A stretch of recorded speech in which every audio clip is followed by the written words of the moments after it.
धनीराम की अंजू और मंजू नाम की दो जुड़वा बेटियां थीं। अंजू बचपन से ही बहुत समझदार और होशियार थी। वो बचपन से ही घर के हर काम में अपनी माँ का हाथ बटाया करती थी। वहीं उसकी जुड़वा बहन मंजू हमेशा हर काम में काम चोरी करती थी। इसलिए उसके पिता हर छोटी बात के लिए उस पर डांट लगाया करते थे। मंजू को हमेशा अंजू से इस बात के लिए ईर्ष्या होती थी कि उसके पिताजी हमेशा सबके सामने अंजू की तारीफ करते थे और उसकी शिकायत लगाया करते थे।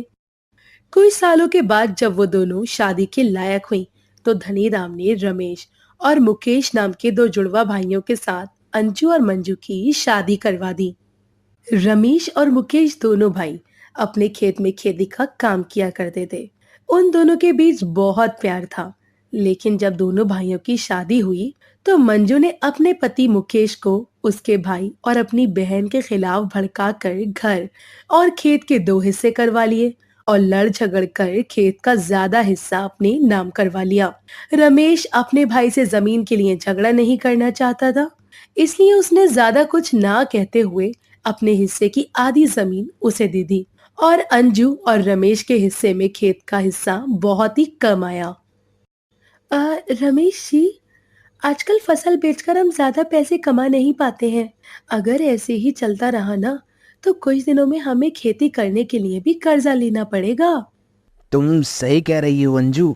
अब मुझे खेती के अलावा भी कुछ काम करना होगा जिसमें मैं घर का खर्चा अच्छे से संभाल सकूं। अ, अगर आप बुरा ना माने तो क्या मैं आपसे एक बात कहूँ? मुझे बचपन से ही खाना बनाने का बहुत शौक था। इसलिए मेरी माँ ने मुझे एक बार अपने खास मसाले वाले छोले भटूरे बनाना सिखाए थे। और मैं चाहती हूँ ना कि हम दोनों मिलकर बाजार में छोले भटूरे का एक स्टॉल लगाएं। वैसे भी बाजार में आसपास कोई छोले भटूरे की दुकान है भी नहीं। हम ये काम करेंगे तो देखना हमें बहुत मुनाफा होगा। कह तो तुम ठीक रही हो अंजू। मैं एक काम करता हूँ, बाजार जाकर छोले भटूरे बनाने का सारा सामान लेकर आता हूँ। फिर कल तुम बाजार में जाकर अपना छोले भटूरे का स्टॉल लगाना। लेकिन मेरे पास तो इतने पैसे भी नहीं है कि मैं तुम्हारे लिए छोले भटूरे बनाने का सामान खरीद कर ला सकूं। ये सोचकर रमेश बहुत उदास हो जाता है। तभी अंजू रमेश को उसके बचत किए हुए कुछ पैसे देती है और रमेश उन पैसों को लेकर बाजार में जाता है और वहां से छोले भटूरे बनाने का बहुत सारा सामान ले आता है। अहे भगवान! मैं तो भूल ही गई। छोले भटूरे बेचने के लिए हमें एक ठेला भी तो किराए पर लेना होगा। लेकिन बचत के तो सारे पैसे तो ये सामान लाने में ही खत्म हो गए। अंजू की बात सुनकर रमेश भी परेशान हो जाता है, लेकिन वो अंजू को शांत करने के लिए उससे कहता है। तुम चिंता मत करो, मैं कुछ करता हूँ। गांव में मेरे बहुत से जानकार हैं, कोई ना कोई तो हमारी मदद जरूर करेगा। इतना कहकर रमेश बाहर चला जाता है। तभी उसे रास्ते में मनोहर काका मिलते हैं। रमेश को परेशान देखकर मनोहर काका उससे पूछते हैं। क्या हुआ रमेश बेटा? तुम इतने परेशान क्यों हो? कोई तकलीफ है तो मुझे बताओ, मैं तुम्हारी मदद करूंगा। मनोहर काका के पूछने पर रमेश उन्हें अपनी परेशानी बताता है। तभी मनोहर काका मुस्कुराते हुए रमेश से कहते हैं। अरे बेटा, तो इसमें भला इतना परेशान होने वाली कौन सी बात है? मेरे घर के आंगन में मेरा पुराना ठेला पड़ा है, तुम उसे ले जाओ। हाँ, थोड़ी मरम्मत करानी पड़ेगी, लेकिन तेरे काम हो जाएगा। मनोहर काका की बात सुनकर रमेश बहुत खुश होता है और वो मनोहर काका के ठेले को लेकर उसकी अच्छे से मरम्मत कर देता है।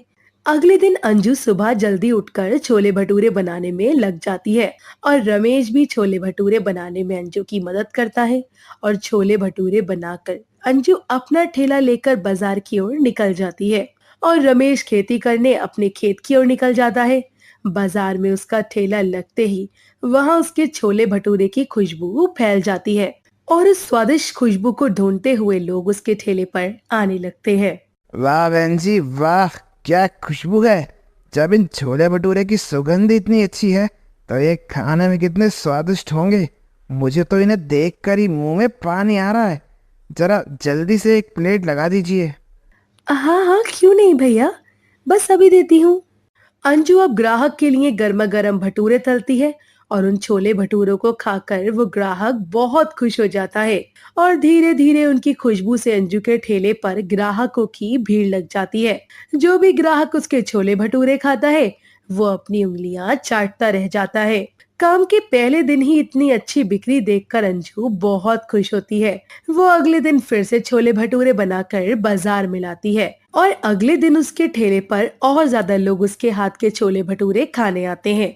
और देखते ही देखते कुछ ही दिनों में उसकी आमदनी भी अच्छी होने लगती है और अंजू उस कमाई से अच्छे खासे पैसे भी जोड़ लेती है और रमेश से कहती है, रमेश जी, कुछ महीनों की कमाई से मैंने कुछ पैसे जोड़े हैं। आप हर रोज पूरा दिन खेत में काम करते हैं और फिर बड़े बाजार तक पैदल चलकर सामान लाने जाते हो। आप कितना थक जाते हो। मैं चाहती हूँ कि आप एक स्कूटर ले लो। इससे आपको थकावट भी नहीं होगी और आपका समय भी बच जाएगा। नहीं अंजू, ये सब फालतू का खर्चा है। तुम पैसे बचाकर अपने पास रखो, बाद में काम आएंगे। अरे आप चिंता मत कीजिए रमेश जी, मैंने जरूरत के समय के लिए पैसे बचाकर अलग से रखे हैं। आप ज्यादा मत सोचिए और अपने लिए एक स्कूटर ले लीजिए। अंजू के बार बार कहने पर रमेश एक सेकेंड हैंड स्कूटर ले लेता है और बचे हुए पैसों की एफडी करा के बैंक में जमा करा देता है।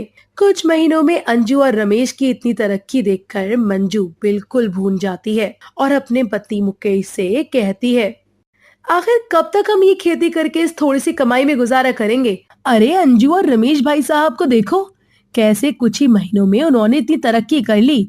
अब तो रमेश भैया ने अपने लिए एक स्कूटर भी ले लिया है और एक आप हो जो अपने लिए आज तक एक साइकिल भी नहीं ले पाए हैं। मैं तो कहती हूँ कि मैं भी बाजार में अपना एक छोले भटूरों का स्टॉल लगा ही लेती हूँ और तो और मैं अंजू से भी स्वादिष्ट छोले भटूरे बनाती हूँ।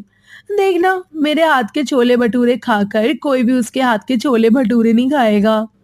आप एक काम करो, मुझे छोले भटूरे बनाने का सारा सामान और एक ठेला ला कर दे दो। कल से मैं भी छोले भटूरे बनाकर ना बाजार में अपना ठेला लगाऊंगी। मंजू की बातें सुनकर मुकेश भी छोले भटूरे का ठेला खोलने के लिए तैयार हो गया। लेकिन मंजू ने खेती बाड़ी से कमाए पैसों में से भी थोड़े से पैसे की भी बचत नहीं की थी। इसलिए उसने छोले भटूरों का स्टॉल खोलने के लिए अपने खेत को जमींदार के पास गिरवी रख दिया और उन पैसों से एक छोले भटूरों का ठेला खोल लिया। और अंजू के ठेले के ठीक सामने मंजू ने अपना ठेला लगा लिया। जहां अंजू 20 रुपए में छोले भटूरे की एक प्लेट बेचती थी, वहीं मंजू उसकी बिक्री कम करवाने के लिए 15 रुपए में एक प्लेट छोले भटूरे बेचने लगी। उसके ठेले पर अंजू के ठेले से कम दाम देखकर कुछ ही देर में उसके ठेले के बाहर भी ग्राहकों की भीड़ लग गई। लेकिन जो स्वाद लोगों को अंजू के छोले भटूरे में मिलता था, वो स्वाद उन्हें मंजू के छोले भटूरों में नहीं मिला। अरे बहन जी, सच कहूँ तो आपके छोले भटूरे में वो बात नहीं जो अंजू बहन जी के छोले भटूरों में है। उनके छोलों की तो खुशबू इतनी अच्छी है कि मुंह में पानी आ जाता है। ग्राहक के मुंह से अंजू की तारीफ सुनकर मंजू और भी जल भुन जाती है। अगले दिन वो छोलों को स्वादिष्ट बनाने के लिए उनमें तेज मिर्च मसाले डालकर छोलों को बनाती है। लेकिन तेज मिर्च मसाले डालने से उसके छोलों का स्वाद बहुत ही चटपटा हो जाता है और एक निवाला खाते ही सभी ग्राहकों के कानों से धुआं निकलने लगता है। अरे ये कैसे छोले बनाए हैं, इतने तीखे। अरे हफ्ते भर की मिर्ची आज ही डाल दी क्या आपने इन छोलों में? क्या कहा? मिर्ची ज्यादा हो गई क्या? ज्यादा? इधर सबके कानों से धुआं निकल रहा है और आप पूछ रही हो कि मिर्ची ज्यादा हो गई क्या? अरे बहन जी, ये पकड़ो आपके छोले भटूरे। आपके 15 रुपए के धुएं निकालने वाले छोले भटूरे से तो अच्छा है मैं 20 रुपए देकर अंजू दीदी के हाथ के छोले भटूरे खाऊं। उनके हाथ में जो स्वाद है वो किसी के हाथ में नहीं। अरे सही कह रहे हो भैया, अंजू भले ही एक प्लेट छोले भटूरे के 20 रुपए लेती है, लेकिन उसके छोले भटूरे पूरे गांव में सबसे स्वादिष्ट हैं। इतना कहकर सभी ग्राहक वहां से चले जाते हैं और अंजू की दुकान से छोले भटूरे खरीद कर खाने लगते हैं। ये देखकर तो अंजू का गुस्सा 7वें आसमान पर चढ़ जाता है और वो अगले दिन सुबह सुबह अंजू की खिड़की से उसके घर के अंदर झांकने लगती है। और जैसे ही अंजू खेत से कोई सब्जियां लेने जाती है, वैसे ही मौका देखकर मंजू उसके छोलों में खूब सारी मिर्ची मिला देती है। अंजू घर आकर अपने छोले भटूरे लेकर बाजार में बेचने चली जाती है। तभी एक ग्राहक उसके ठेले पर आता है, लेकिन वो छोले भटूरे खाते ही उसके पसीने छूट जाते हैं। अरे ये क्या खिला दिया भगवान, इतनी मिर्ची, पानी पानी। ग्राहक की हालत देखकर अंजू से पानी देती है और जब वो अपने छोलों को चख कर देखती है तो उसकी आंखों से पानी आ जाता है। हे भगवान, ये कैसे हो गया? मैंने तो छोलों में इतनी मिर्च डाली ही नहीं थी, तो फिर ये इतने तीखे कैसे हो गए? मुझे कुछ भी करके इनका स्वाद ठीक करना होगा। अंजू अब अपने दिमाग में एक आइडिया सोचती है और पास वाली दुकान से खूब सारी दही लेकर आती है और वो छोलों में थोड़ा पानी, नमक और दही मिलाकर मिर्ची के स्वाद को कम कर देती है और ग्राहकों को छोले भटूरे खाने के लिए देती है। अरे वाह अंजू दीदी, आज छोले में कुछ अलग डाला है क्या? बड़ा ही गजब का स्वाद आ रहा है, खाकर मजा आ गया। मैं तो कहता हूँ अब से आप हर रोज ऐसे ही छोले बनाइएगा। ग्राहक की बात सुनकर अंजू बहुत खुश होती है और हर दिन की तरह आज भी उसकी कमाई बहुत अच्छी होती है। उसके सारे छोले भटूरे बिक जाते हैं, लेकिन उसके सामने खड़ी मंजू के ठेले पर गिने चुने कुछ ही ग्राहक जाते हैं, जिस वजह से वो अंजू से जलकर देर रात को उसके ठेले में आग लगाकर उसके ठेले को जला देती है। सुबह जब अंजू उठकर अपने आंगन में जाती है तो अपने ठेले की ऐसी हालत देखकर उसे बहुत दुख होता है और वो अपने घर के अंदर परेशान होकर बैठ जाती है और आज छोले भटूरे बेचने के लिए बाजार भी नहीं जाती। तभी वो शाम को दौड़ती हुई मंजू अंजू के पास आती है और जोर जोर से रोने लगती है। क्या हुआ मंजू? तू इस तरह से क्यों रो रही है?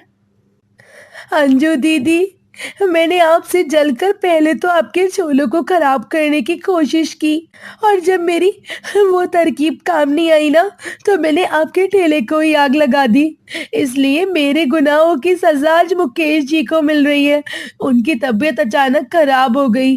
डॉक्टर ने कहा है उनका ऑपरेशन करना होगा जिसमें 5 लाख का खर्चा है। मेरे पास तो इतने पैसे भी नहीं है मैं उनका इलाज करा सकूं। तुमसे जलकर मैंने जो छोले भटूरों का ठेला खोला था ना, उसके लिए मैंने हमारी जमीन तक गिरवी रख दी थी। मंजू की ये बातें सुनकर अंजू को बहुत दुख होता है, लेकिन वो बड़ा दिल रखकर उससे कहती है, मंजू, जो हुआ सो हो गया, तुम चिंता मत करो। मुकेश भैया का इलाज मैं और रमेश जी करवाएंगे। हमने बचत करके जो भी पैसा जोड़ा है ना, हम उसे डॉक्टर की फीस भर देंगे और अगर उसके बाद भी पैसे कम पड़े तो हम अपना खेत बेच देंगे, लेकिन मुकेश भैया को कुछ भी नहीं होने देंगे। अंजू की बात सुनकर मंजू की आंखों में आंसू आ जाते हैं। एक साथ इतने सारे पैसों का इंतजाम करने के लिए रमेश अपना खेत बेच देता है और हॉस्पिटल में मुकेश के ऑपरेशन के लिए 5 लाख रुपए जमा करवा देता है। ये सब देखकर मंजू को अपनी करनी पर बहुत पछतावा होता है और वो अंजू और रमेश से उसकी करनी के लिए माफी मांगती है। अंजू और रमेश भी बड़ा दिल रखकर उसे माफ कर देते हैं और राकेश के ठीक होने के बाद वो सभी मिलजुल कर एक साथ रहने लगते हैं और अब दोनों बहनें मिलकर बाजार में अपने छोले भटूरों का स्टॉल लगाती और अंजू मंजू छोले भटूरे वाली के नाम से मशहूर हो जाता है।